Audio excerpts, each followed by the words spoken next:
ایک ایسا پھل جس کا ذکر قرآن پاک میں 7 بار آیا ہے۔ اس پھل کا شوگر کے لیے سعودی ڈاکٹر کا خود پر آزمایا ہوا نسخہ جس سے آپ بھی شوگر کو ختم کر سکتے ہیں۔ ڈاکٹر حسان شمسی پاشا 1988 سے جدہ شہر کے ہسپتال مستشفی الملک فہد للقوات المسلحہ میں دل کے امراض کے اسپیشلسٹ کی حیثیت سے کام کر رہے ہیں۔ ان کی کارکردگی اختصار کے ساتھ ویکیپیڈیا پر دیکھی جا سکتی ہے۔ آپ نے طب نبوی، دل کے امراض اور عام صحت کے مسائل پر خوب تحقیق کی ہے اور کافی کتابیں لکھی ہیں۔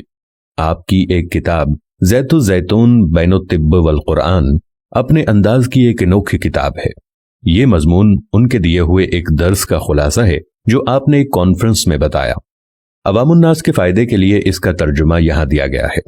انہوں نے اپنی کتاب میں اپنے بارے میں یوں لکھا ہے کہ جب مجھ پر یہ بھید کھلا کہ مجھے شوگر ہو گئی ہے اور اس کا لیول 500 تک پہنچا ہوا ہے تو میرے پیروں تلے سے زمین نکل گئی۔ لوگوں کے مشورے ایسے آنے لگے گویا ہر دوسرا شخص حکیم ہو، اور میں اس دوائی کا خود تجربہ کر چکا ہوں۔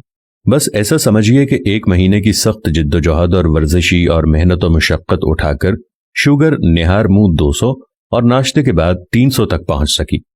دیسی دوائیوں کا بھی کوئی ہیلا نہ چھوڑا مگر کوئی خاص افاقہ نہ ہو سکا۔ اس مرحلے پر میں نے طے کیا کہ اپنے آپ کو ہلکان کرنے والی بھاگ دوڑ چھوڑ کر اپنا علاج خود شروع کرتا ہوں، اور میں نے یہ 3 ممکنہ طریقے سوچے۔ نمبر 1 پر تھا سخت ورزش اور کھانے پینے میں انتہائی پرہیز۔ نمبر 2 پر تھا زیتون کے تیل کا استعمال۔ نمبر 3 تھا کسی باقاعدہ ہسپتال سے علاج کا شروع کروانا۔ ہر طرح کے علاج کا فائدہ دیکھنے کے لیے میں نے ایک ہفتے ان تینوں پروگراموں پر عمل کرنا شروع کیا تو نتائج کچھ یوں نکلے۔ پہلے ہفتے میں پروگرام نمبر 1 پر عمل کرنا، سخت اور کٹھن ورزش اور انتہائی پرہیزی کھانا پینا۔ اس عمل میں پورا ہفتہ گزر گیا مگر افاقہ اتنا معمولی تھا جس کا ذکر بھی نہیں کیا جا سکتا۔ دوسرے ہفتے میں پروگرام نمبر 2 پر عمل کرنا اور زیتون کے تیل کا استعمال کرنا۔ اس ہفتے بہت ہی حیرتناک تبدیلیاں پیش آئیں۔ ہفتے کے ابتدائی 3 دنوں میں ہی شوگر ناشتہ کر چکنے کے بعد 180 درجے پر اور نہار منہ 100 درجے پر جا پہنچی، جبکہ ہفتے کے باقی دن کے عمل کے بعد شوگر کا لیول ناشتہ کر چکنے کے بعد 93 درجے تھا۔ اس ہفتے بھر کے علاج کے بعد میرے دل میں کئی سوچیں آئیں۔ کیا زیتون کا تیل ایک وقتی علاج ہے؟ بعد میں کیا ہوگا؟ کوئی بھی مریض اس پر عمل جاری رکھے یا چھوڑ دے؟ کیا انسان کبھی کبھار ایسا کر لیا کرے اور پھر چھوڑ دیا کرے؟ کیا زیتون کا تیل انسانی لبلبے کو دوبارہ کام کرنے کے قابل بنا دیتا ہے؟ کیا زیتون کا تیل انسانی خون میں شامل زیادہ شوگر کو چوس لیتا ہے؟ کیا زیتون کا تیل جسم میں انسولین کی پیداوار کو بہتر بناتا ہے؟ ہو سکتا ہے میری ان ساری باتوں میں دلچسپی لینے والے حضرات اب میرا جواب جاننے کے منتظر ہوں۔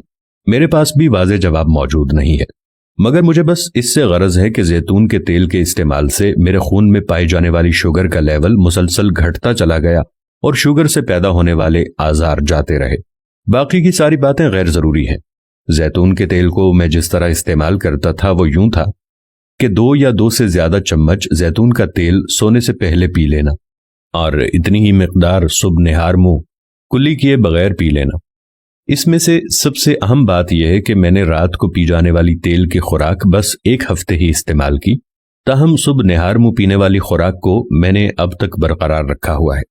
یہاں میں ایک ہی سوال کا مبہم سا جواب دینا چاہتا ہوں کہ کیا شوگر میں کمی اور شوگر سے پیدا ہونے والے اعراض کا خاتمہ واقعی زیتون کے تیل کے استعمال سے ہی تھا؟ میرا جواب یہ ہے کہ مجھ پر تو یہی آشکار ہوا، اور میرے ساتھ ساتھ ان تمام لوگوں پر بھی جنہوں نے میرے مشورے پر عمل کیا اور اس طریقے سے اپنا علاج کیا۔ میں یہاں ایک بات ضرور بتانا چاہوں گا جو کہ میں نے خود محسوس کی، اور وہ بہت ضروری بھی ہے کہ صبح نہار منہ زیتون کا تیل پی چکنے کے بعد اور ناشتہ کرنے کا درمیانی وقفہ جتنا زیادہ ہوگا افاقہ اتنا ہی زیادہ ہوگا۔ تاہم اتنا ضرور یاد رکھیے کہ یہ مدت کم از کم 1 گھنٹہ ضرور ہو۔ مجھے زیتون کا تیل استعمال کرتے ہوئے آج 1 سال ہو چکا ہے، اور مجھے یہ بتاتے ہوئے بہت فخر محسوس ہو رہا ہے کہ اللہ پاک کے کرم سے میری شوگر بہت ہی کنٹرول میں ہے۔ میرے اس بتائے ہوئے علاج سے لوگوں کے تاثرات کچھ یوں رہے۔ بعض نے پہلے دن ہی شوگر کا لیول 100 درجے گھٹ جانے کا بتایا، تو کچھ نے یہ تبدیلی 4-5 دنوں کے استعمال کے بعد مرتب ہوتی ہوئی بتائی۔ اکثر لوگوں نے پیروں کے ٹھنڈے یا گرم ہو جانے کی شکایت کا ازالہ ہو جانے کا بتایا۔ کچھ نے کہا کہ ان کے پیٹ سے متعلق کئی شکایتیں جاتی رہیں۔ کچھ لوگوں نے تو یہاں تک بھی بتایا کہ اب انہوں نے شوگر کی دوائی کھانے کے معمول میں بھی تبدیلی کرنا شروع کر دی ہے۔